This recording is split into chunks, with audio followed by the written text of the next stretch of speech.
Ever run out of time before you ran out of material of what you wanted to cover in one of your speeches?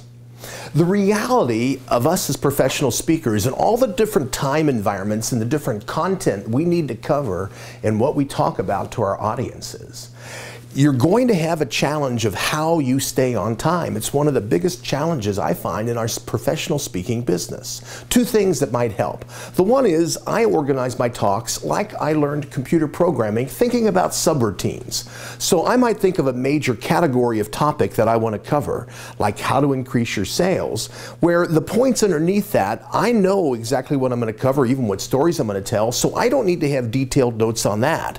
What I need to do is organize my major concepts and then time it out so I can finish the content and end at the same time I'm supposed to end, and both have a meet at the end.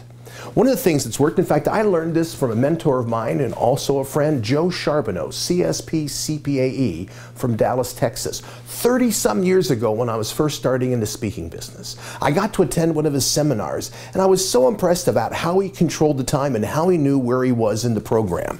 This is something I learned from him, where you have your timing marks on the left-hand side and how much you want to spend on each of your major points, and then some kind of key idea or visual to remind you where you are.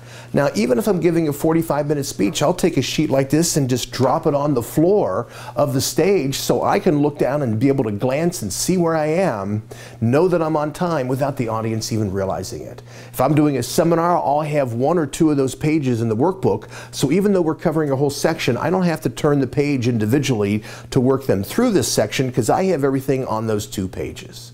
The idea is if you organize your time and you think in subroutines, no matter what the time frames or how you need to organize, you'll end on time and you'll cover all the content you need.